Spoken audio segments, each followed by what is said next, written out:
So your tribe had a rocky start because of Bruce's injury. How did that affect the first days strategizing, socializing at camp? And was there any alliance talk, or it was more we have a injured man that we need to like keep an eye on? Yeah, I mean, it was a really devastating start to the game and definitely not what anyone envisioned, especially so quickly, so early on. Bruce, I think even in his like few hours at camp was like very clearly a leader and someone that we looked to for guidance. To have him especially like go out like that was really tough to watch and tough to experience as a tribe. So to answer your question, I think the first day we had very little alliance talk. I think the conversation you see between myself, Sarah, and Carson happened day one when we were gathering bamboo and like trying to get materials to build our shelter. But like you see, like Bruce quickly deteriorates, and because of that, like basically our entire rest of the day was really just spent making sure he was okay, dealing with medical, having Jeff come in, and that took a lot away from the first day. All right. When you were bonding with Carson and Sarah, was there any talk of like we have to get Bruce in on this if he stays? Like, what was the plan with Bruce? Yeah. I think so. Bruce was someone that I really was excited to work with. Like in pregame, you're not allowed to talk to anyone, but you can see people and you make judgments. And Bruce always just had such a like uplifting, cheerful, positive vibe that I just loved. And he also like wore a lot of Boston sports shirts, and I grew up in Boston area, so I was like, okay, like this guy and I, we're gonna get along, we're gonna work together. So when we were having that initial conversation, locking in like that three person alliance that you kind of see on a show, we were thinking already of like, okay, who do we pull in? Is it Bruce? Is it Jam? Is it Carolyn? Like, what are our options? We didn't have that much time to talk because we didn't want to be gone for so long, but definitely talked about all of them. And I would have personally probably pushed for Bruce just because I was really excited to work with him. Got it.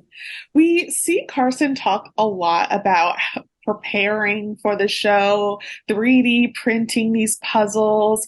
Matthew also let it be known that he built one of the challenges to practice on. So I think this can lead to like a bigger conversation about does Survivor need to switch up these challenges? Yes, People yes, can't. they do. I mean, this is no shade to any of the players. I did the same things. I bought replica puzzles and like did a ton of slide puzzles and like everything that you can do to try to give yourself an edge, you do. So like this is not on the players, but I do think it makes it hard because it makes it like there is a gap of accessibility if you don't have a 3D printer, if you're not able to buy every single puzzle out there that's on the market that each costs like $40, like it becomes really hard to prepare and give yourself that edge.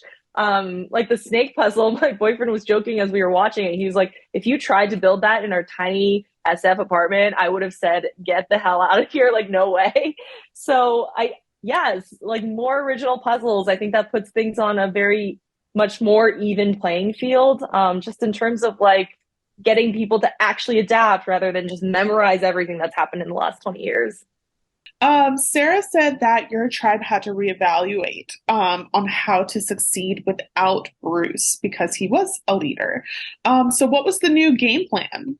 Yeah, I think what was tough was that even starting off with Bruce, we were probably one of the physically weaker tribes when you look at just like the size of the other tribes, right? Like you get NFL players and firefighters and these big dudes, and we were just physically smaller.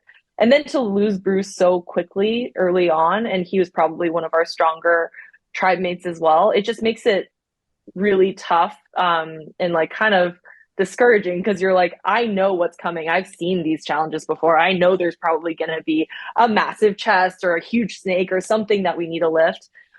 So I think Tika really tried super hard to like bond and be in sync with each other. I remember we read the tree mail and it was something about like being in sync, and we're like, okay, this is definitely like a rowing challenge or something like that. And we sat there in our little boat with our oars, just like practicing rowing. So we were in the same like beat and in sync with each other, so that even if we weren't the biggest one, we could be that better equipped and more efficient in our rowing and like make headway on the other team. So there was a lot of that in terms of just like tactical, like physical challenges. And then for myself, I think having that day one alliance with Sarah and Carson, it made me feel a little safe because in that tribe of five now, I felt like I had the three-person majority. Obviously, then Sarah goes on to go to the island and lose her vote, and that's a whole nother wrinkle. Did you But know about that? I did. So I didn't get to catch up with her until probably a day or so after she came back. She and I were trying to be good about kind of not being seen together all of the time because we were like automatically grouped together just because of us being young women and like our backgrounds and we're similar. So immediately people were like they're a very tight duo. So we were trying to like kind of assuage that and like push that perception down a little bit.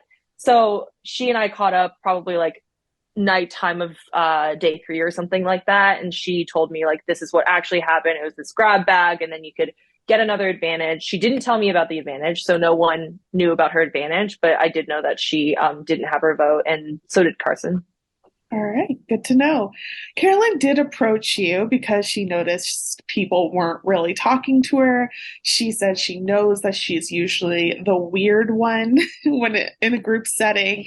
Did that talk, and you seemed very open to like hearing her in that conversation, but did that actually change anything with your socializing or gameplay? Yeah, I so my mindset out there is like I want to have everyone want to work with me. So if she's approaching me and saying I feel left out, I feel like no one's talking to me, and she's saying like I feel like we have a good thing going on. I was super open to that. I was absolutely down for that. I think you don't see it as much in the show, but I was definitely like, let's work together. Like you tell me what you want to do, I'll tell you, and we can make something happen. I think as time went on a little bit, it felt to me like she didn't fully trust me. I felt like she was closer to Jam Jam definitely, and then out of the three of us, myself, Carson, and Sarah, she definitely was closer to Carson. I think she like saw kind of like her son in Carson, this young guy out on the island. So it became clear to me that she didn't trust me that much. She would tell Carson things that she wouldn't tell me, and we would just like hear things that she would say that made it clear that she didn't want to work with me. So it's kind of a bummer that that's the direction it went because she's a badass and it is super cool. But I was definitely open to like anyone and everyone, please work with me. Got it. So, how the episode was edited, it seemed like Carolyn was the obvious suspect of who opened the cage. You did suggest it might be her since she was alone while everyone else was together, but Jam Jam throws that out of the window. He's like, her stuff is all over the place, can't possibly. Did the accusation on Carolyn ever go back to that? Or like, yeah, I just want to know more of how much Carolyn was in that conversation. Yeah, absolutely. I we look kind of silly because in that episode it's like, of course it's Carolyn. Like who else could it be? I think it was edited to be probably like a much tighter timeline than it was in reality. Like the time between her taking the idol, putting it back, and then us actually finding out that it was tampered with was probably over like a day or so. I remember like waking up and someone being like, "Oh, this looks different than it did yesterday." So it wasn't so obvious. There was enough time that elapsed that we didn't feel like, "Oh, well, that one person wasn't there and all of the rest of us were there during that time period." So there was a lot of finger pointing. I think I suspected it could be any of the other four people because I knew I didn't have it. Carolyn, I don't think it actually ever really went back to Carolyn because she did a really great job of playing down like the strategic self-aware part of her out there. And so we saw this like super unfiltered, like very authentic, like screaming in the jungle all the time person. And at least to me, I was like, feel like I would know if Carolyn found the key. Like something would tip me off. I don't know if she would like hide it that well, which is obviously a mistake now looking back on it and what happened on TV. But she did a great job of just like keeping that on the DL. I thought so. What I was thinking is that Carolyn always looks suspicious, therefore she's Yeah, never exactly. suspicious. Exactly. It's not the person you ever most suspect, but sometimes it is. Based on episode 2, who would you say is playing the best game on your tribe? Ooh, I will say that Tika came to play. Like that try none of us were messing around with this. Like we took this very, very seriously.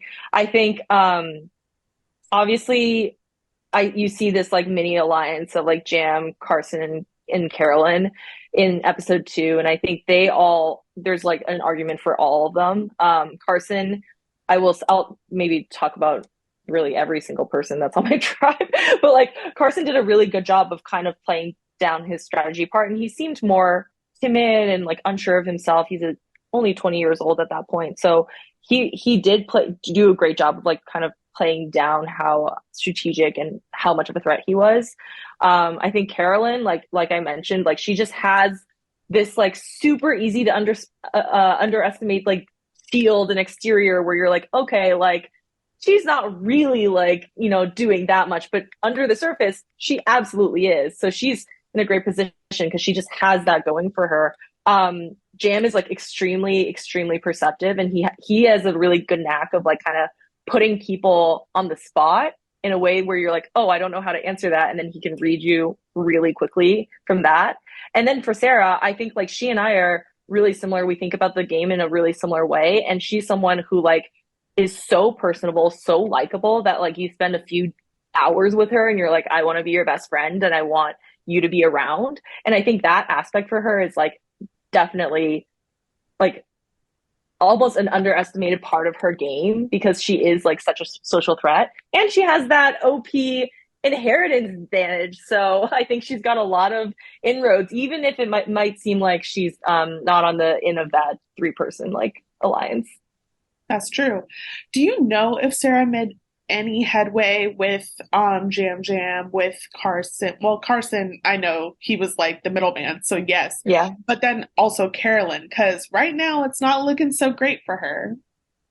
Yeah, I think she and I both tried separately together in different ways to try to make headwind with the two of them. I think we thought we did with Jam, and that was what our perception of like the plan was going to be going into my tribal council.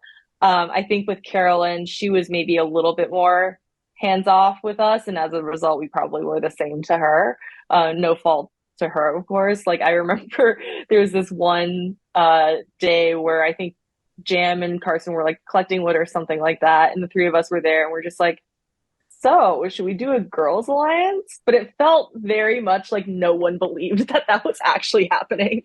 So I don't know in the first like 5 days in the 5 days that I was there how much headway she made. I hope that she does after I'm gone. So we'll see. Yeah.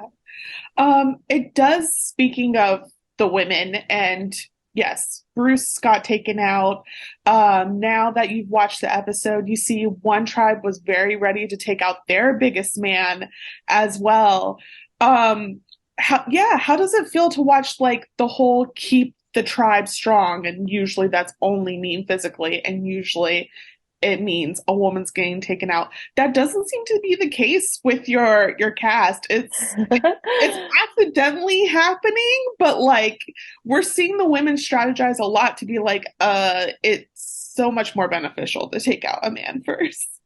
Yeah, I mean, kudos to Maddie. She swung for the fences, and it makes a lot of sense. You see so many women go out and lose their numbers immediately on the first vote, the second vote, etc. Bruce was obviously an accident, and we would have loved to keep him. But I think that to your point, like this keep the tribe strong mentality, I don't fault any of the players for thinking that way. I thought that way. I talked about it at Tribal Council. We had just done that insane treasure chest slide puzzle challenge where honestly I think without Jam I don't know if we would have ever even gotten to the puzzle, and that kind of sucks, right? Because it's like even if I'm the strongest person that I could be for 5'2", I'm still 5'2", and that's going to be a detriment to my tribe in a lot of ways if we have another challenge like that. So I think it's definitely like something that I don't blame any player for considering, but it sucks that it is like kind of cards stacked against you with just like how brute force some of these challenges are. It just makes it tough if you don't have a large man pushing next to you. Yeah. Maybe if we switch up the puzzles, we can switch up that aspect of the game too. Yeah, just Yeah. rejigger everything. Anything else that you want fans to know about your survivor journey before we go? Um, I will say I think I put like 110% of myself in that journey. Like Survivor means so much to me. I probably didn't like play down the parts of myself that I played down. And if anything, I was like to myself on that show and during my time there. So I just really, really appreciate like all of the positive messages, all the support that I've gotten from people. It's been extremely validating just to feel like people saw something in me that I had seen in myself. So just appreciate all the love. Hope to be back sometime in the future. But yeah, I played my heart out, put my whole self out there.